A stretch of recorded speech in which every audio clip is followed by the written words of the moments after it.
my husband's here tonight, not only as my driver, but also because he knew Tak. They both went to Poly High School. Anyway, so I'm standing because when he saw those chairs, he says, "You're gonna fall off." I had surgeries on my shoulder, so I'm standing up, and in this way, I won't fall off, but I can't really read my notes. So I'm just going to have to chat. I'm really pleased to have been invited to say a few words. I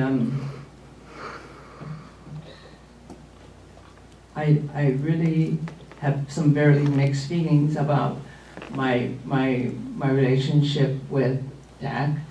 It did not necessarily start on a very good way, but we came to love him. You mentioned about his different styles of leadership. Well, let me go back a way. I first came to know Tak many years ago when I began my career at USC as a Western Center on Poverty, as a poverty lawyer. And one day, Sue Embry, the chair of the Manzanar Committee, came to see me, and she said she would like some help to incorporate. And so I handled that, and then it's been a wonderful, wonderful journey. How many years since 1992 that I've worked with Sue and with Tak on not only the establishment of the National Historic Site, but also in the mounting of the Manzanar pilgrimages. So let me just share a few stories along the way. I mentioned my first kind of meeting where I had helped the Manzanar Committee to get some money from the city of Los Angeles to help pay for some of the expenses associated with the committee and the pilgrimages. And one day, I looked over the receipts and I found a bill from the bicycle club. And I said, "Bicycle club? Gambling establishment?" I said, "Tak, you can't have meetings there." Any event, so they moved the meetings to the Little Tokyo Towers. And I remember going to these meetings, and you know, at that time, Tak was chairing the meetings. And you know, on one hand, you hear about Robert's Rules of Order. Well, then there's Tak's Rules of Order. And if you talk too much, he looked over at you and he'd say, "Shut up." But I would tell you, while we actually had some strong disagreements on a lot of things, this is not someone that holds any grudges. When I was appointed to the Clinton administration and I was leaving to go to the White House, Tak, without telling me, put on a party, a goodbye party for me, and he took, using his own money, bought me a beautiful leather briefcase. And so he was always very generous, and he was someone that loved to party. And when I was in Washington, I would come back for the pilgrimages, and at that time, the committee was pretty small. You had some of Sue's friends from the schools, the teachers, and a few former internees, people like Wilbur, and that was it. But now we were at a point where we have established a site, and there were hundreds of people coming to the pilgrimages, growing to thousands, and the committee was very small at that time. And when I returned from Washington for a pilgrimage, I looked around and I saw all these people helping. And I saw Carl and I saw so many of Tak's friends doing all the grunt work, putting out chairs, passing out water. And the pilgrimages could never have been mounted so successfully without all of Tak's friends. I would like any of you that had helped Tak at the pilgrimages, please stand. Oh, come on, I know some of you were there.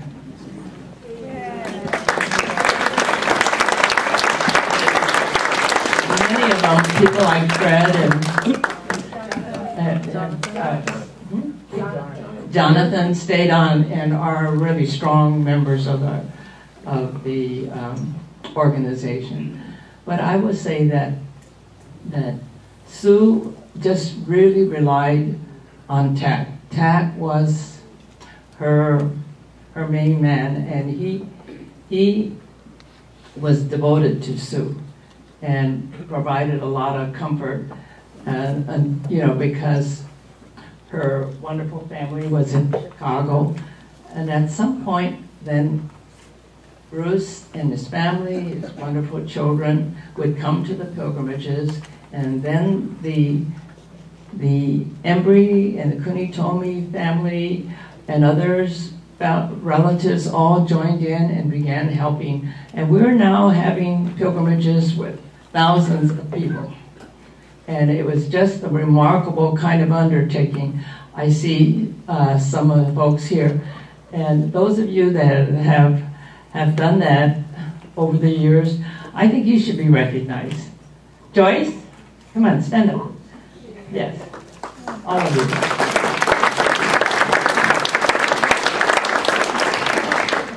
You told me sisters Jeannie and Carrie also. Yes, Really yes. These folks, the family, then the family really became the real backbone of the committee. And Tak could so then just kind of pull back a bit and just be the sergeant that barks orders. Well, we had dinner 3 times a week, including everything with him. Well, anyway, when Sue Embry passed away, we wanted a way of remembering all her contributions, not only to the Manzanar Committee, but for the advancement of civil rights. And so we created an award called the Baka Guts Award. Baka Dumb Guts. And so Tak was selected for our first honoree. And it's because he's someone that would, as others have mentioned, he stood firm on advancing social rights and civil rights for many. And he was also, as I mentioned, the backbone of the Manzanar Committee. So I ordered a trophy, and it arrived in time for the pilgrimage. And unfortunately, when I opened it, it was wrong. So anyway, I'm at the pilgrimage, and Bruce was emceeing, and he introduced Tak, and then he said, "Rose, come on up to make the presentation." Well, I didn't know that I was going to have that responsibility until he called me. So I got up and I talked a little bit about Tak and about his many contributions, and then I shared with them that I had ordered this trophy on Baka Guts, and when it arrived, it was wrong. It was for someone else, for a retirement party. But then I said to everyone, just think, at the Prudential Insurance Retirement Party, they're going to present the Baka Guts Award.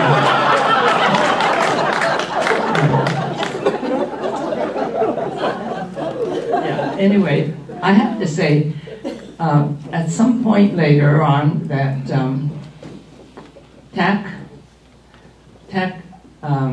I guess last year, really pushed for the award being given to me. And many of the committee members had not been involved earlier on in our efforts to establish the site. And so Tak did not attend the meeting, but I understand, that really pushed very hard for my selection. So now we're at the pilgrimage, and Tak was supposed to make the presentation. And Bruce calls me up, and I'm standing there, and there's no presenter. And I think, oh, he's paying me back. Well, it turns out actually it was no plot. He was just in the banjo.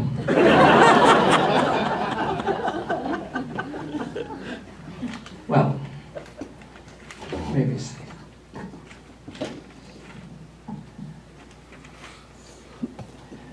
Well, let me just say that I'm here to talk about Tak and his many contributions.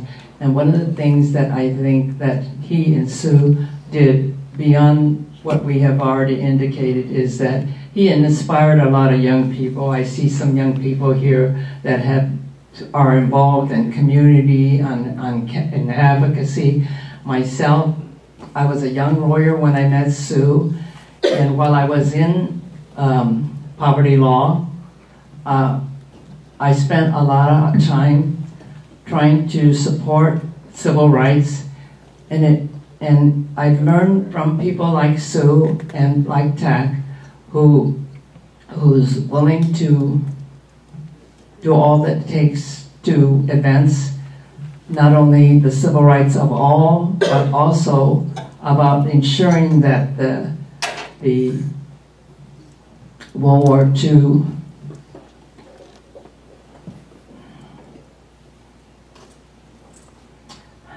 I see Don here, I have to say incarceration. It's kind of painful to talk about some of this thing, and you still have to work about terminology here. But it was people like Sue and Tak who have taught us a lot about standing up for what's right. I see many of you who have traveled from great distance to be here in San Fernando, and I hope that you take the time to share how Tak has influenced your life.